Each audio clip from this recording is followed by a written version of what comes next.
We are the one, the light in the dark. One heart, one world, one spark. We are the one, together we rise.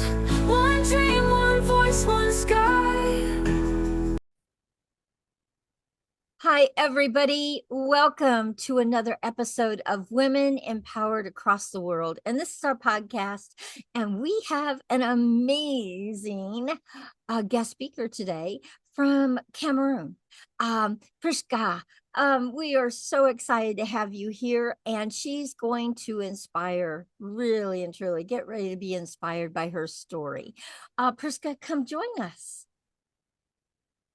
Thank you. I'm so excited to be here. Thank you so much for having me, Carol.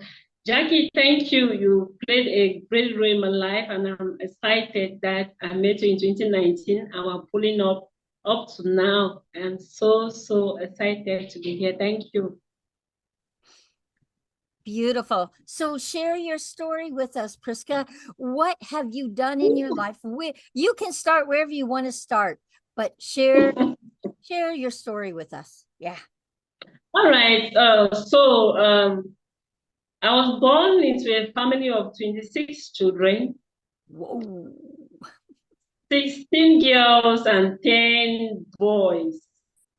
And into a polygamous family. My father was married to 3 women, and my mother was the last of my father's women.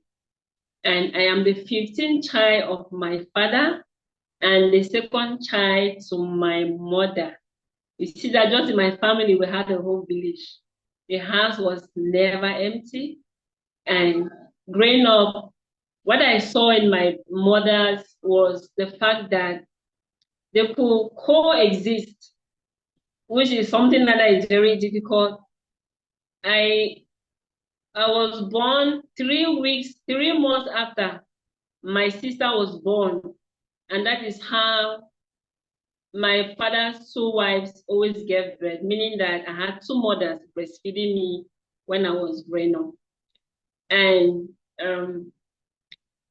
one time, going back into the family, we see that when we were growing up, I lived in a village setting where every child belonged to everybody in that community. The parents or the mothers and fathers that lived alone or with older children, it was our responsibility to fetch them water. And during the harvesting season, the villagers would group and go into one person's farm to help them harvest their corn. And it went around like that. And it was easy for one mama, either she had children or not, to able to harvest her crops at the one go, or at least 90% of that. And that is how I grew up seeing all of this happen. And I think it is from this particular position in my life that I love to be there in the life of women and girls and the life of the youth. And one striking thing that when I look back, I remember is the fact that when I was about 5 or 6 years old, I fell sick, went to the hospital. After the hospital treatment and everything, my parents did not have money to pay my hospital bills, but a nurse in that hospital opted to take me into her house. I stayed in her house for close to 2 months while my mother went back to the village to go and look for money to come and pay my hospital bills. I know that that money was not actually much, but it means a great deal to my parents back in there. And this is one of the same reasons that I stand up for the people that don't have, that are going through challenge, because I have been there and I know how difficult it is. We might not be lucky enough to have the nurse that accepted to take me in to help me while my parents go looking for money.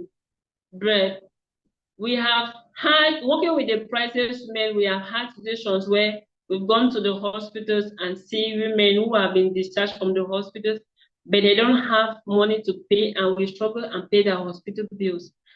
This I resonate with all these things, and it's easy for me to actually relate with this mama that is sleeping on the hospital floor with her young daughter without having money, because I have been there. Then talking about it, let me go through one of the reasons why I'm so passionate about education, especially for girls and the young people, is the fact that we are 26 children and I am the 15th girl, and we have 16 sisters. And it's rather unfortunate that I am the only child among my 16 sisters that have gone up to have a degree, and I'm doing some professional program certifications. And what happened to my 15 sisters?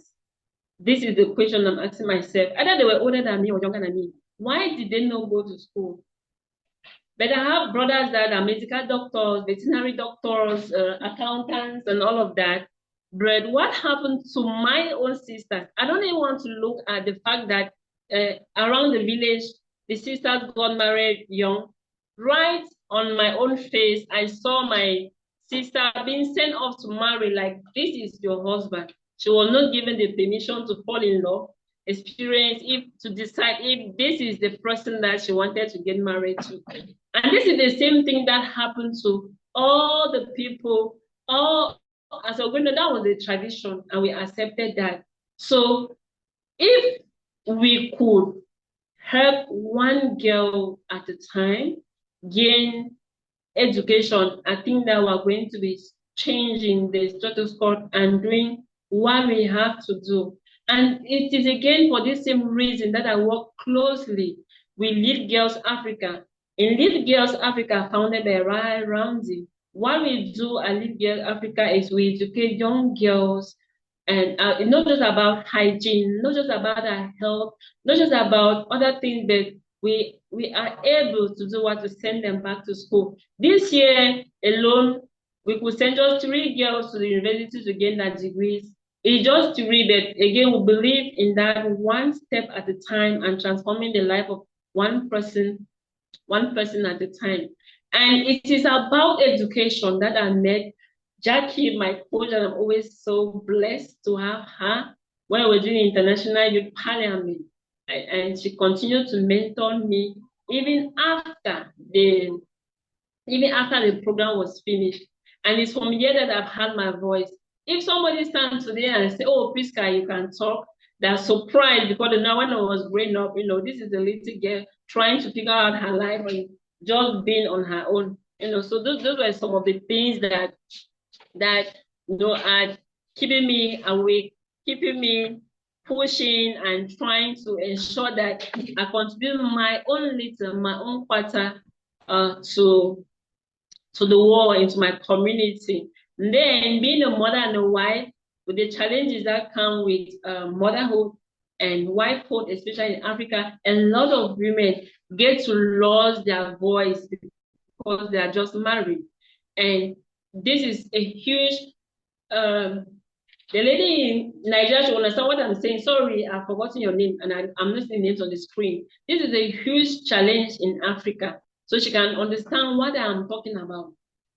So because you're in Africa, you're married.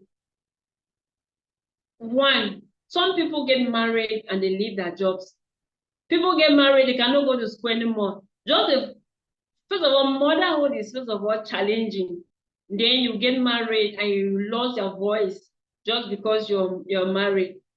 But I believe that families are the minute unit of the entire society and of economy, and it is the foundation of that same economy, and women are the pillars of that foundation. So if women don't stand strong to be able to educate themselves, know what to bring on the table during conversations, know the decision, add our voices to the things that we are deciding that matter to the society, to our family, and to our kids, nothing is going to stand.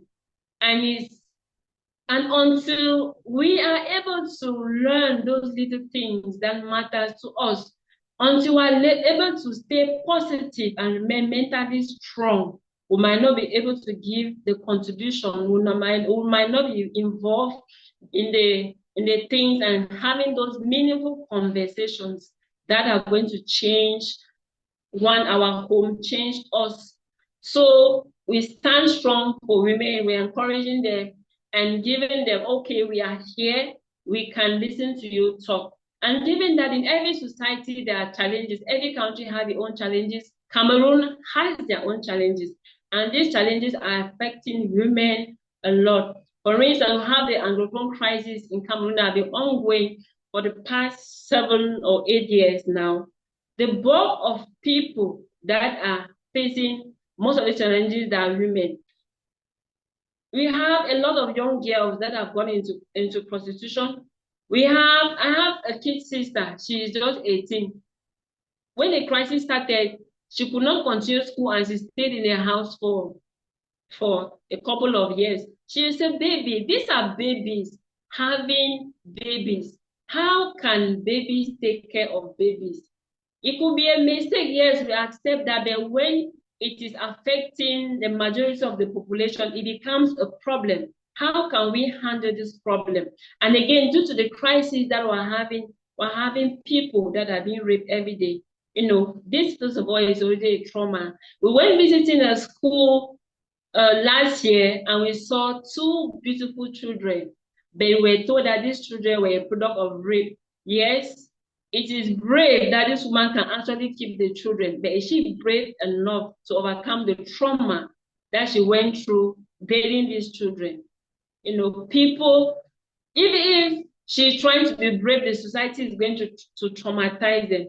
So I joined a group of women, crisis women, and Lead Girls Africa to be able to know, okay, this is a safe ground for you to come. We love you the way we are. We're not going to be judging you for the things you have gone through. So if you need somebody to talk to, here we are. You know, so we give these women the platform to come where I will tap you on the back and say everything is going to be okay, everything is okay, and I mean it. And I give you the room to cry and I let you lie on my shoulder and do the crying. Again, because of the same crisis, we have a lot of girls that they find, and so they feel that getting married or staying with somebody just because they want to get out of the situation, they found themselves into wrong hands. So we stand again with these girls. Most of the time, just like last year alone, we were able to have like 50 women that have gotten themselves entangled and are living with men because they feel that they could help them. By the end of the day, they're being battered. Nobody is taking care of them. No, they feel desperate. And we have to raise money, transport, and maybe to send them back. That though it is difficult in your parents' house, but we think that it can only be difficult, but your mental state is going to be okay because you're going to be comfortable living with your parents. And it's really been, I'm excited that I am actually doing this, and I have a lot of women and I have you people supporting. The YEA that I attended early this year, you know, gave me like, okay, keep being positive, and with anything I feel like, oh, it's going to be challenging, who only do help one at a time, there are a bunch of them that are needing help, and okay, there are at least to help somebody, and we can only help one person at a time. So at the time that I joined International Youth Parliament, where I met Jackie, the focus was on education. That though these children are in the villages, how can they still be educated though where they are?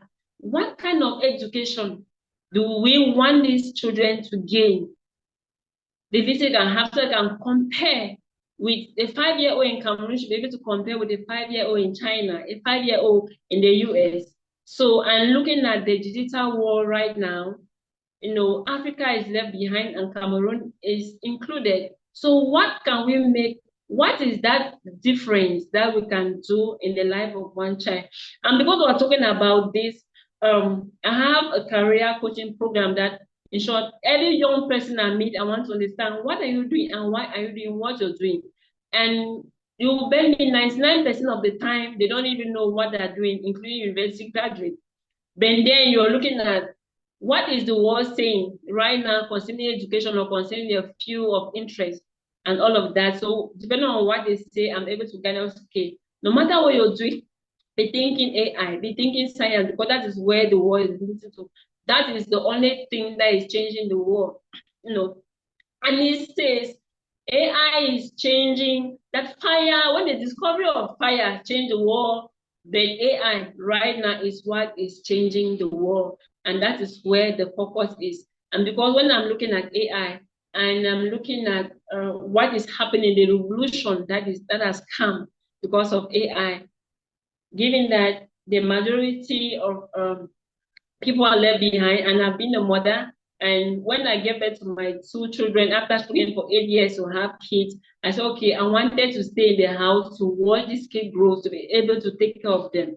The challenge I had within that time, this is the same challenge that other women, not maybe, it might not be a personal decision for them that, okay, I can stay at home and actually do something, you know. So I started helping women to gain some digital skills that can help them. Either you're staying at home by choice, or you're staying at home because you actually decided, you can learn some digital tools or just be present in social media and creating valuable content that is changing the lives of people. So, and Anis, I know that Madam Jackie led me to Anis. Every day I attend training sessions with Anis, and we're learning how to do marketing on LinkedIn. And this is the same knowledge that I'm bringing back to these women that I am working with. And it's been so wonderful and great. And thank you for your support. Thank you for your love. Thank you for your consent. And I'm happy that I'm here today to share this story that I have shared with us.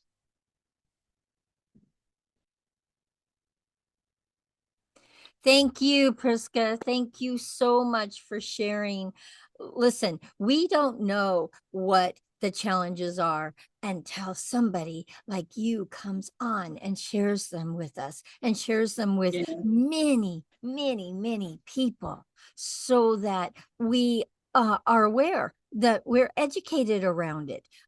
We don't know the needs even. So thank you for doing that. And I knew that was something that you were so passionate about, is working with women and children and education. And so exciting. Okay, we have a couple people's hands up and they have questions for you. Okay. Renata. Okay. Yeah, Renata, unmute and ask your question. Hi, Prisca. Thank you so much for sharing your story with us. Very powerful, so very Thank energetic for you. this Monday morning. And my question for you is, you talked a lot about dreams, and I love that. So my question for you is, what is next? What is your dream? Thank you so much. So one dream that I have right now is building a school where we will actually, because we've done enough talking, now it is time for action. So right around the founder of Private Women and I were looking at the possibilities of building a school, especially for the girl children, and this is going to be hands-on experience. Because we have graduates. 3 years ago, we had PhD students in Cameroon striking that they didn't have jobs. So these schools that we are thinking of building, the vision school that we're looking at is a school that can actually have people, women learn hands-on experience, the things that they can do to actually start generating income for themselves. So that is one big dream that we have and we're working towards it right now. Beautiful. Absolutely beautiful. Okay, Jackie has her hand up. Okay, let me see if I can give a synopsis real quick, like so that we can get as much done as possible. Because obviously, Prisca, you and I have not touched bases on the actual path that's available, and you know darn well that there's a lot more. So I won't go into it now. What I really want to do is to get a grip of exactly what it is. So you have a career school type of a thing that you're doing, and you're helping them in IT. And obviously, was that with Step Up that you did? You got some of that? Probably with Step Up. Yes, step up, yes. Yeah, okay. So you've got the AI going on that. That's wonderful. And are we talking about developing the women to be artisans? We need to talk about that too, because that's something that's coming up, and to teach them to be online. Okay. So the school is your big thing right now, and obviously accounting would have something to do with that, because that's where your background is and that's what you love. Got that. Okay. Yes. Question is what I'm here for. Question. I'm just trying to formulate real quick, like, so that we can get this done. And what's next? Got it. What do you need?